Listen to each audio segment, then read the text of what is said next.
زمبش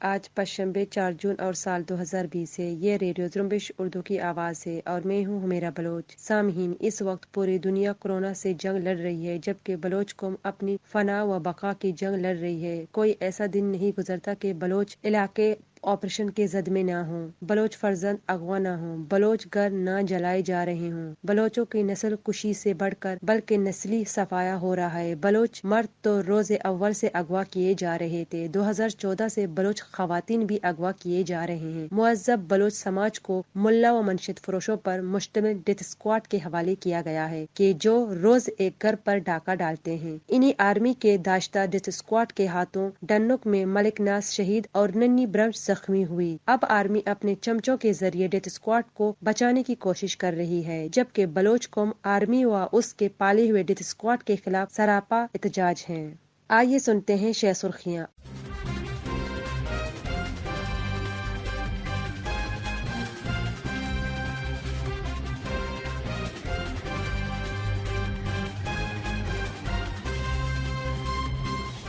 آواران سمیت بلوچستان بھر میں فوجی آپریشن جاری، متعدد بلوچ اغوا، برمش ہاسپٹل سے گھر منتقل۔ لاپتہ افراد کی بھوک ہڑتالی کیمپ کو 3956 دن مکمل۔ ثانیہ ڈنوں کے خلاف 4 جون شام 4 بجے شال میں احتجاج ہوگی۔ بلوچستان میں کورونا متاثرین کی تعداد 300 کے قریب، جبکہ دنیا بھر میں 3,85,000 افراد کے قریب ہلاکتیں اور 62,10,000 سے زیادہ متاثر۔ مستونگ میں ٹرانسپورٹرز کا احتجاج۔ افغانستان میں خودکش دھماکہ۔ ہانگ کانگ کے حوالے برطانیہ اور چین کے درمیان کشیدگی۔ ان خبروں کے ساتھ ساتھ مزید خبریں بھی نیوز بلیٹن کا حصہ ہیں۔ آج یہ نیوز بلیٹن کے پہلے حصے میں بلوچستان سے متعلق خبریں سارین بلوچ سے سنتے ہیں۔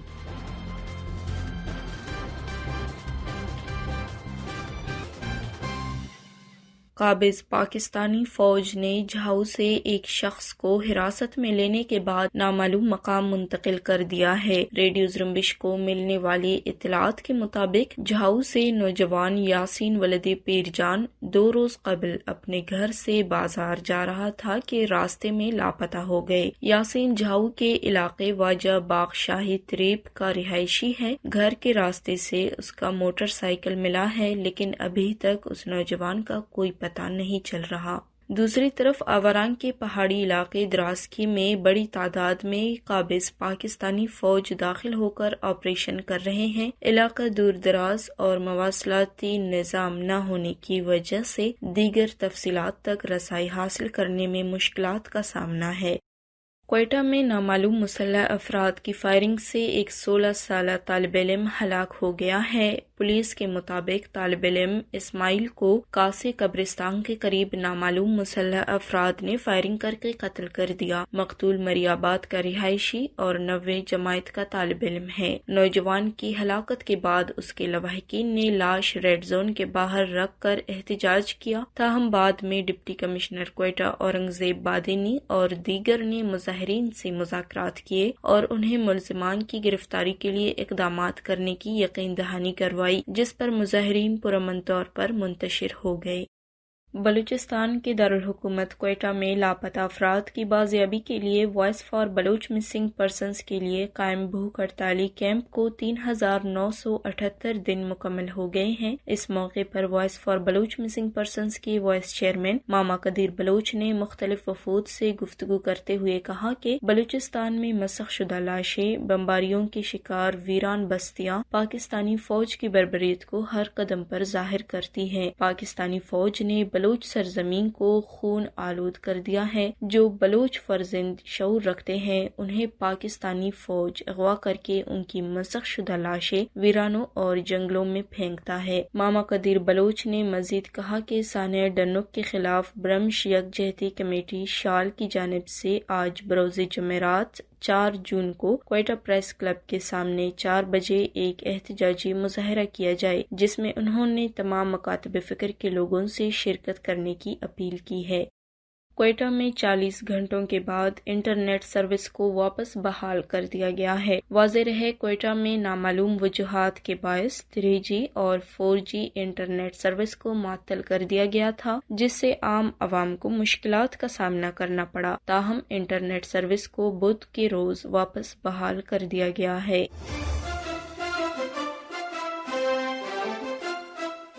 ہب کے علاقے الہ آباد ٹاؤن آسکانی گراؤنڈ کے قریب مسلح افراد نے فائرنگ کر کے خالد ولد واحد شاہوانی نامی شخص کو قتل کر دیا۔ مقتول کا تعلق خضدار سے بتایا جاتا ہے۔ بلوچستان میں مزید 292 افراد میں کرونا وائرس کی تشخیص ہوئی ہے، جس کے بعد بلوچستان بھر میں کرونا وائرس سے متاثرہ افراد کی تعداد 4740 ہو گئی ہے، جبکہ 1733 افراد صحت یاب بھی ہو چکے ہیں۔ بلوچستان کے کھٹ پتلی صوبہ مشیر برائے کھیل، ثقافت اور سیاحت عبدالخالق ہزارہ بھی کرونا وائرس کا شکار ہو گئے، جنہیں طبیعت خراب ہونے پر کراچی منتقل کر دیا گیا ہے، جہاں ان کی طبیعت بہتر بتائی جا رہی ہے۔ پروویشنل ڈیزاسٹر مینجمنٹ اتھارٹی کے ڈائریکٹر جنرل عمران زرکون بھی کرونا وائرس کے شکار ہو گئے۔ ان کی رپورٹ مثبت آنے کے بعد انہوں نے اپنے آپ کو اپنے گھر میں آئسولیٹ کر دیا ہے۔ مستونگ میں کرونا وائرس کے نئے آنے والے ٹیسٹ رزلٹ میں مثبت کیسز کی تعداد 13 ہو گئی ہے، جبکہ عید کے بعد آنے والے مثبت کیسز کی تعداد 31 ہو گئی ہے۔ ڈیرہ بگٹی میں کرونا وائرس کے 3 نئے کیسز آنے کے بعد متاثرہ مریضوں کی تعداد 16 ہو گئی ہے، جن میں سے اس وقت 11 مریض سیلف آئسولیٹ میں ہیں، جبکہ 5 مریض صحت یاب ہو گئے ہیں۔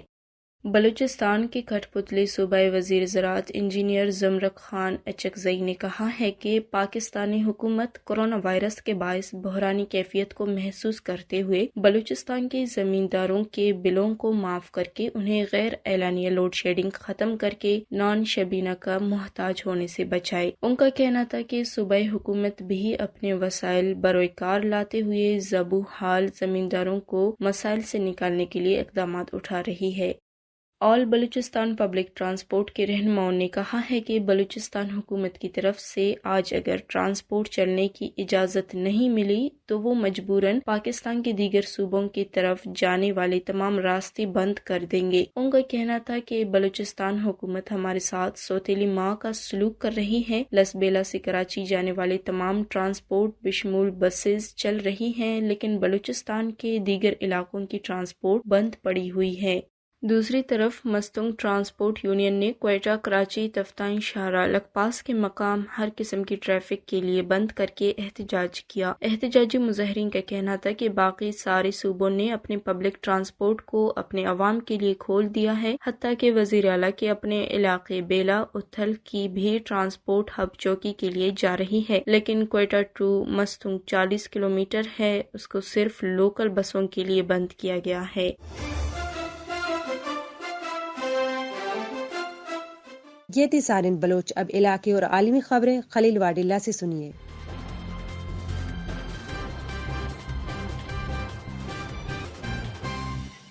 پاکستان میں کورونا وائرس کے کیسز کی تعداد 80,000 سے زائد ہو گئی ہے۔ پاکستان کے national command and operation centre کے کورونا کی صورتحال کے اعداد و شمار کے مطابق پاکستان میں کورونا وائرس کے کیسز کی تعداد 80,463 ہو گئی ہے، جبکہ ہلاک افراد کی کل تعداد 1,688 ہو گئی ہے۔ کورونا وائرس کے پاکستان میں 49,852 مریض اسپتالوں میں زیر علاج ہیں۔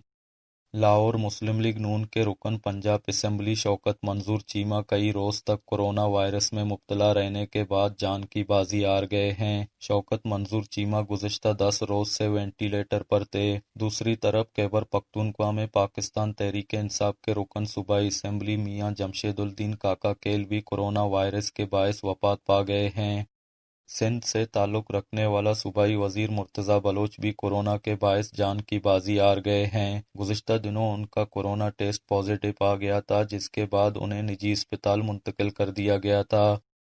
دنیا بھر میں کورونا وائرس سے متاثرہ افراد کی تعداد 64,92,096 ہو گئی ہے، جبکہ ہلاکتیں 3,83,645 ہو گئی ہیں۔ کورونا وائرس کے دنیا بھر میں 30,02,314 مریض اب بھی اسپتالوں میں زیر علاج ہیں، جبکہ 30,67,000 مریض صحت یاب ہو چکے ہیں۔ خبر رساں ادارے ایسوسی ایٹڈ پریس نے اپنی ایک خصوصی رپورٹ میں انکشاف کیا ہے کہ اندرونی طور پر عالمی ادارہ صحت کے حکام کورونا وائرس کے بارے چین سے ملنے والی معلومات پر عدم اطمینان کا اظہار کرکے اجلاسوں میں اپنے ان خدشات اور تحفظات کا اظہار کیا ہے اور سخت مایوسی کا شکار تھے۔ پاکستان میں شمالی وزیرستان کے علاقے شیوا میں ایک مدرسے کی چھت گرنے سے 7 بچے ہلاک اور 13 زخمی ہو گئے ہیں۔ اطلاعات کے مطابق مدرسے سے قریبی گھروں کے بچے کلاس روم میں قرآن کی تعلیم حاصل کرنے کے لیے موجود تھے کہ ان پر اچانک چھت گر گئی۔ پاکستان ایوی ایشن اتھارٹی نے کراچی میں حادثے کا شکار ہونے والے طیارے کے کپتان کے خلاف ورزیوں سے متعلق رپورٹ جاری کر دی ہے، جس میں کہا گیا ہے کہ ایئر ٹریفک کنٹرول لینڈنگ سے متعلق کپتان کو ہدایت دیتا رہا، لیکن کپتان نے عمل نہیں کیا، جس کی وجہ سے حادثہ پیش آیا۔ پاکستان کی وفاقی حکومت نے پاکستان اسٹیل ملز بحران کے حل کے لیے بڑا فیصلہ کرکے اقتصادی رابطہ کمیٹی نے ادارے میں کام کرنے والے تمام ملازمین کو گھر بھیجنے کی منظوری دے دی۔ مذکورہ پلان پر عمل درآمد کے لیے 250 ملازمین تاحال کام کرتے رہیں گے، جبکہ فارغ ہونے والے ملازمین کے لیے 18 ارب کی منظوری دے دی ہے، جس کے تحت ہر ملازم کو فی کس 23 لاکھ روپے دیے جائیں گے۔ افغانستان کے دارالحکومت کابل کے انتہائی سیکورٹی والے علاقے گرین زون میں واقع ایک مسجد میں نماز مغرب کے وقت خودکش بم دھماکہ ہوا، جس کے نتیجے میں ایک معروف اسلامی اسکالر ہلاک اور 3 افراد زخمی ہو گئے ہیں۔ دوسری طرف قندوز کے ضلع خان آباد میں سڑک کنارے نصب بم پھٹنے کے نتیجے میں 7 مزدور موقع پر ہلاک اور 6 زخمی ہو گئے ہیں۔ افغان طالبان نے اقوام متحدہ کی سیکورٹی کونسل کی اس رپورٹ کو رد کیا ہے، جس میں کہا گیا ہے کہ امریکہ کے ساتھ معاہدے کے باوجود طالبان کے اب بھی القاعدہ کے ساتھ رابطے ہیں۔ افغان طالبان کے ترجمان ذبیح اللہ مجاہد نے اس حوالے سے کہا ہے کہ طالبان امریکہ کے ساتھ کیے گئے معاہدے پر عمل درآمد کر رہے ہیں۔ امریکہ میں قید ایرانی سائنسدان کو خفیہ راز دینے کے مقدمے سے بری کرتے ہوئے امریکہ بدر کر دیا گیا ہے، جس کے بعد وہ واپس ایران روانہ ہو گئے ہیں۔ ایرانی وزیر خارجہ محمد جواد ظریف نے اس بات کی تصدیق کرتے ہوئے کہا ہے کہ سیروس اصغری ایران واپس آ رہے ہیں۔ ہم ان کی بیوی اور اہل خانہ کو مبارکباد پیش کرتے ہیں۔ امریکی وزیر خارجہ مائک پومپیو نے ایران پر اقوام متحدہ کے اسلحے کی پابندی میں توسیع پر اعتماد کا اظہار کرتے ہوئے کہا ہے کہ واشنگٹن نے اس مقصد کو حاصل کرنے کا منصوبہ تیار کر لیا ہے۔ ان کا مزید کہنا تھا کہ تہران کے بارے میں واشنگٹن کی پالیسی ایرانی حکومت کے طرز عمل کو تبدیل کرنے کی طویل مدتی منصوبوں پر منحصر ہے۔ برطانیہ نے چین کو خبردار کیا ہے کہ ہانگ کانگ میں قومی سلامتی سے متعلق قانون کے معاملے پر اپنے مبینہ آمرانہ اقدامات سے باز رہے، ورنہ اتحاد بنا کر مزاحمت کی جائے گی۔ برطانیہ کے وزیر خارجہ ڈومینک راب کا کہنا تھا کہ ابھی وقت ہے کہ چین اپنے موقف سے پیچھے ہٹے اور ہانگ کانگ کی خود مختاری کا احترام کرکے اپنی عالمی ذمہ داریوں کا لحاظ کرے۔ شام میں روسی لڑاکا طیاروں نے منگل اور بدھ کی درمیانی شب ہمہ صوبے کے دیہی علاقوں پر فضائی حملے کیے ہیں۔ روس اور ترکی کے درمیان طے پانے والے فائر بندی کے معاہدے کے نافذ العمل ہونے کے بعد شمالی شام میں کم جارحیت والے علاقوں میں یہ پہلا حملہ ہے۔ شام میں انسانی حقوق کے نگراں گروپ المرصد کے مطابق کارروائی میں کسی جانی نقصان کی اطلاع نہیں ملی ہے۔ لیبیا میں قومی فوج کے ترجمان احمد المسماری نے کہا ہے کہ قومی فوج اقوام متحدہ کی اس دعوت کا خیر مقدم کرتی ہے جس میں لیبیا تنازع کے حل کے خاطر مذاکرات کی میز پر واپس آنے کے لیے زور دیا گیا ہے۔ تاہم احمد نے یہ واضح کیا ہے کہ لیبیا کی سرزمین پر ترک قابضوں کی موجودگی کا سایہ باقی رہنے تک امن کے حوالے سے کوئی مذاکرات نہیں ہوں گے۔ امریکی ریاست کارلین وائل کے علاقے ایلنوائے فارم کے کھیتوں میں ایک چھوٹا طیارہ گر کر تباہ ہونے سے 4 افراد ہلاک ہو گئے ہیں۔ یہ تھے خلیل واڈیلا۔ آج کی نیوز بلیٹن کا یہی پر اختتام ہوتا ہے۔ ہمیرا بلوچ کو اجازت دیجیے۔ سلامت باتیں۔